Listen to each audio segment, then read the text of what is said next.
Hamish de Bretton-Gordon is a retired British Army colonel and former NATO commander of chemical, biological and radiological reaction troops. Welcome to our program, Colonel Hamish.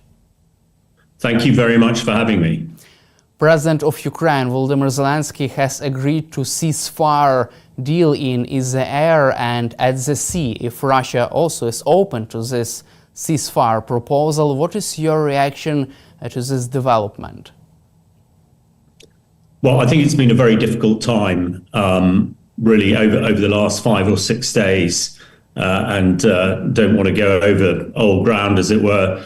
You know, I think President Zelenskyy was very badly treated in Washington by President Trump and Vice President Vance, and the cutting off of American aid, military aid, is something that is really unhelpful.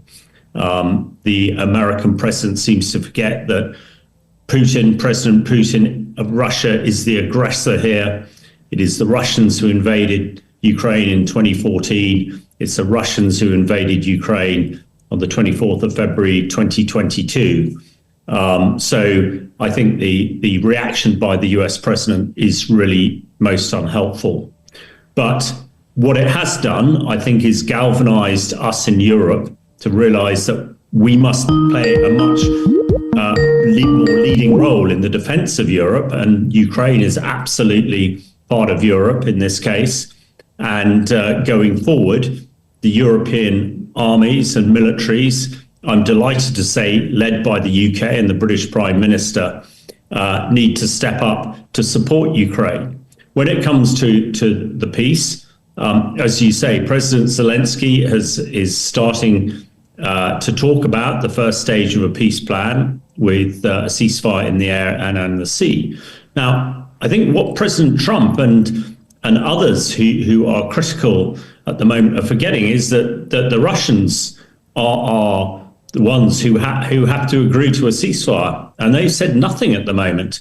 The Russian army, to me, is in a very bad state, and actually, I'm sure this sort of break, as it were, created by what's been happening in Washington, is allowing Putin to try and regroup and regather his forces. But I think what President Zelenskyy has said today is a really constructive start. And certainly peace in the air would mean the end to any missiles and drones being fired by the Russians at Ukrainian civilians, causing so much damage and creating so many casualties.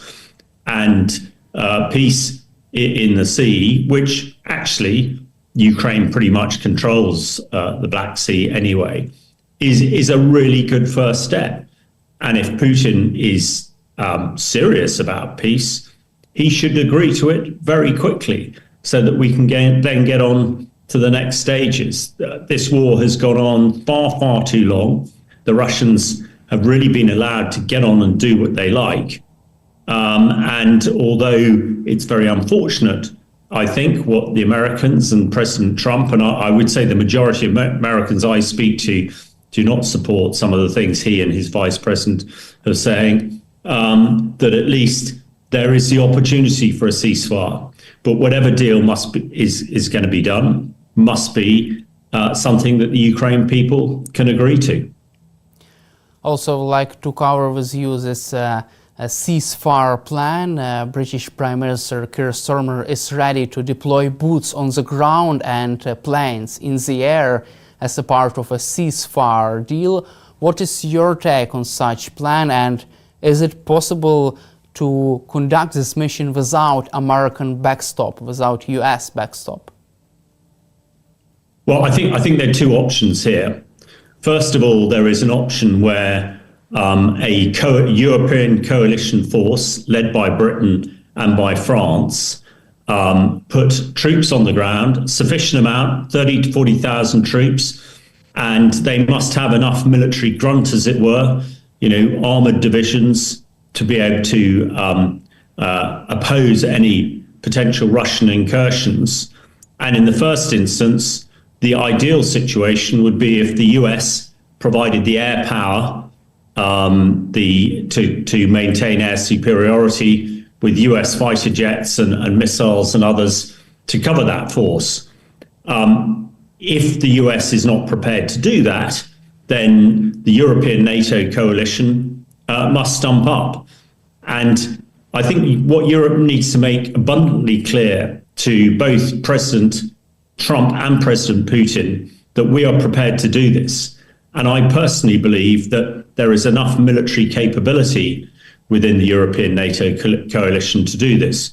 The air forces of Finland and Sweden, Britain, France, Greece, Germany, and some of the other smaller European countries, I think, have enough fighter jets and missile defense to provide this air cover, but it's not ideally. So that is the option. I think it's very doable. A lot of planning has been going on in London and Paris and elsewhere to make sure that this force is ready. And of course, the European NATO countries have been doing a lot of training together over the last 12 months to 2 years. So they are ready to do it. This will be a huge commitment for the British and French militaries, but it is essential, I think, to get peace and stop innocent Ukrainian civilians being killed on a daily basis by the Russians. Ideally, we'd like the Americans involved, but I think we can, in Europe, do it ourselves and provide a sufficiently robust force to deter Putin and the Russians from trying to gain any more land. From your perspective, how should British, French and other European troops retaliate if Russia violates a ceasefire deal, if Russia attacks Ukraine again, and if Russia attacks European troops? Well, when the ceasefire force is set up and the line of demarcation between Ukrainian and Russian forces is set up, there must be very clear rules of engagement. In other words, what happens for exactly the scenario that you're talking about. What is absolutely clear and fundamental is that any European peace enforcement force must have the firepower, the tanks, the artillery, the drones, and the air power to be able to stop any Russian incursion.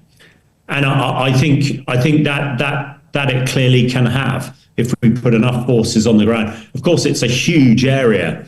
The demarcation line is likely to be about 800 miles long. So it's a huge area to cover.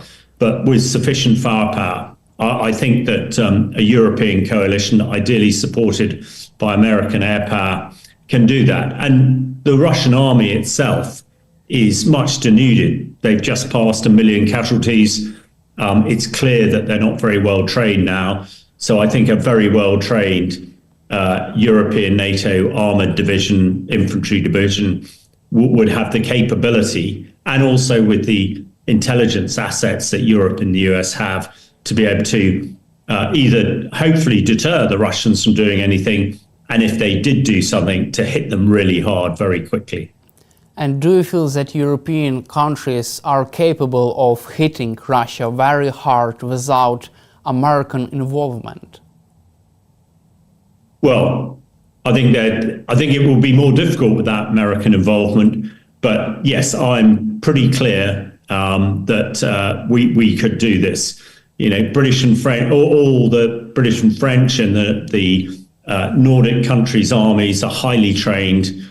They have a lot of very sophisticated kit, and a lot of the kit is American kit, F-35 fighters, etc. So yes, I think they do have the ability. It will be about the rules of engagement. And also, I think Prime Minister Starmer and President Macron are making it clear that they are up to the task and prepared to do it. And they must be. Unless Russia believes that, then the force will not be effective. From your perspective, what are the options for the US government for their involvement in such mission? Prime Minister of the United Kingdom, Keir Starmer, is trying to persuade Trump to commit to such mission, for example, by staging air assets in the countries near Ukraine on standby in case of Russia's any Russia's attack against Ukraine, the US could, for example, retaliate with air assets and long-range capabilities. What are the US options for this mission? Well, the key option, we hope, is that US air assets will be committed to any peacekeeping force. There's some significant US assets, air assets, fighter jets, etc., already stationed in the United Kingdom in 3 very large air bases and across Europe as well. And one would hope that they will be the guarantor of air power to this peace enforcement force. So that is really what I think Prime Minister Starmer is trying to convince President Trump to commit to the fight. But we also must plan for a worst case contingency where Trump doesn't. But I think also as part of President Zelensky's peace proposals, he's also indicated that he is prepared to look at the rare earth minerals deal that President Trump seems so keen on. And one anticipates if that deal can be agreed, then in the transactional way that Trump seems to do political and diplomatic business now, then once Trump has access to Ukraine minerals, Ukraine or the coalition peace force would have access to US air power. Also, US Vice President J.D. Vance says that economic cooperation with the US would be the best security guarantee for Ukraine. He is confident that European allies are not capable of conducting such mission because he said, quote, that they haven't fought wars for 30, 40 years. What is your reaction to such misinformation, lies from J.D. Vance? Well, there are 2 things here. Firstly, the comments of J.D. Vance, which I've written about extensively in the British press. For a person who has fought in the Gulf Wars, in Iraq and Afghanistan and Bosnia and Kosovo wars, with a lot of my colleagues, we're pretty vexed by what Mr. Vance has to say. And although he was apparently a soldier once, I think his combat experience is very limited. So it was an unfortunate comment. Mr. Vance seems to say things first and then think later, because, of course, he's now retracted that comment, saying he didn't think it was the case that British and French soldiers had not been in combat. So I think that's unfortunate, but it wouldn't really matter. But the fact that he's vice president of the USA is a huge concern if that is his judgment. I think on the first point that you mentioned about Ukraine having security by doing business with the US, I think he believes that if there are US personnel in Ukraine, maybe working in the mines and other areas of business, helping with reconstruction, then Putin wouldn't attack for fear of injuring or killing US personnel. And there is some merit in that. However, there were lots of US personnel in Kuwait in 1990 when Saddam Hussein invaded Kuwait. So that's not necessarily a definite guarantor. But as far when it comes to experience of the British and French military, I personally have been fought in 7 different wars, and a lot of my colleagues are similar. So we're a lot more experienced than Mr. Vance in combat, so perhaps he should stick to politics. Let's cover also nuclear option of the Russian side. If there is a European peacekeeping mission, European deterrent force in Ukraine, what are the chances of Russia using nuclear weapons against European troops? Well, that is a very good question. I think it's overall, I think it is highly unlikely. Firstly, I say that because both Britain and France have a nuclear deterrent, although it is much, much smaller than the Russians. The combined nuclear weapons of Britain and France are enough to annihilate Russia anyway, and Putin will know that. There is some discussion that the Russians might try and use tactical nuclear weapons. These are smaller ones, to take out particular armoured formations and others. Again, I think this is highly unlikely. The French do have some tactical nuclear weapons, so could respond. But I think, as we've discussed on your programme before, the launching of any tactical nuclear weapons, I think a coalition NATO peace enforcement force would have the capability with the weapons like Storm Shadow to prevent them being launched. So I personally think the nuclear issue, as we've discussed many times before over the last 3 years, is a non-issue, because Putin knows that the moment he flexes his nuclear weapons, that is the end of it. And that is not what we understand he wants to achieve. So, yeah, I think that the chance of a nuclear exchange is very remote. But don't you think that Russia could try to challenge, to test the readiness of European troops by conducting, for example, false flag operations or small incursions? What is your take on that? Yes, I think that's very likely, and I am sure that the coalition troops will be contingency planning for that. And if there is any slight incursion, it's very important that the coalition force hits it very hard. When it comes to false flag, that is more difficult, of course, but that is where intelligence is key. Of course, we rely very heavily on US intelligence to provide a clear picture. And one would, that it is pretty essential that intelligence still goes on. Although, having said that, among the UK and France and the other NATO European countries, they still have a very considerable intelligence gathering capability. But the key thing is, if there is any transgression of the ceasefire rules, then it is hit very hard indeed. And also, do you expect European troops, European air assets, and, for example, if this is a case, American air assets to help Ukraine to close a sky over Ukraine, to help Ukraine to deter and also to intercept Russia's missiles in case of a large missile attack on Ukraine? Well, I think there are two elements to this. If there is a ceasefire in place, yes, absolutely, coalition air assets would take out any incursions into Ukraine by Russian missiles or drones or jets. As far as Western assets supporting Ukraine, if there is no ceasefire, then that is something that we must consider, because if there is no ceasefire and the fighting continues, I expect particularly the European NATO coalition must reevaluate how they support Ukraine.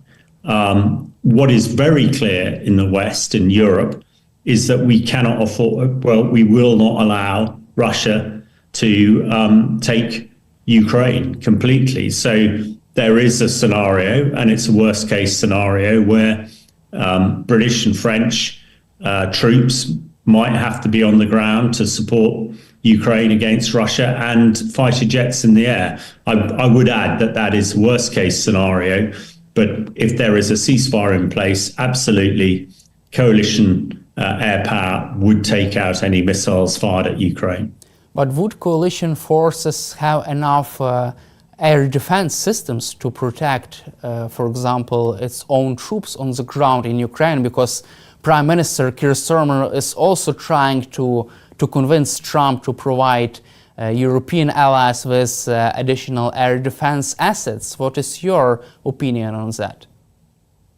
Well, we're getting in some sort of quite technical detail, and being a soldier, I'd never sort of professed to completely understand the air environment, as it were.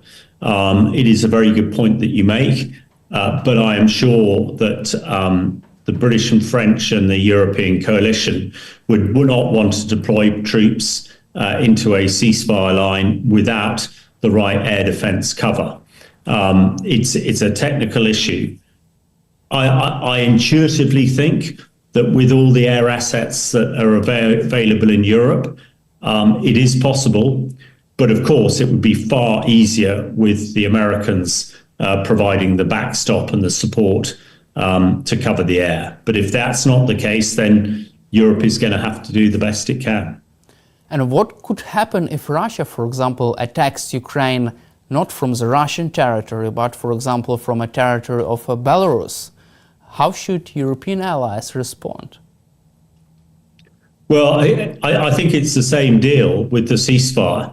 The rules of engagement will be very clear, and I'm sure they will say any incursion into Ukraine by the Russians will be dealt with severely by a European force, whether that's across the contact line between Ukraine and Russian forces, or whether it's through a second country like Belarus.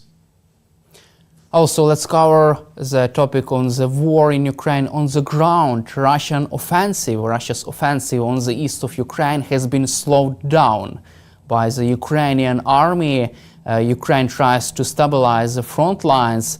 Do you feel that this development can force Russia to seek peace in the nearest future, to agree with ceasefire proposal, because their offensive operations have been slowed down? Well, certainly it would appear across the front at the moment things are pretty quiet. And people should not forget, of course, that Ukraine holds an area of Russia as well in Kursk, where their operations have failed and stalled.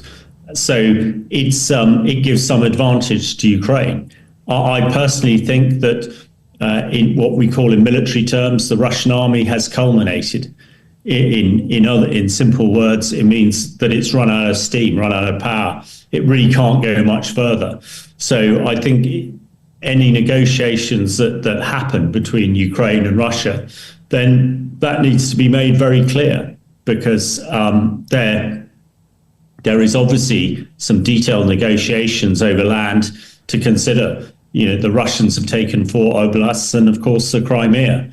And at the moment, Ukraine holds an area in Kursk. So there will be negotiations on what the ceasefire line looks like. But I think the world needs to understand that certainly my personal view is that the Russian army is pretty much spent at the moment and would be pushed to really make much more gains if the war carried on and the West did nothing to support Ukraine. Thank you, Colonel Hamish, for your time and for your support for Ukraine, and glory to Ukraine. Thank you very much for having me. Slava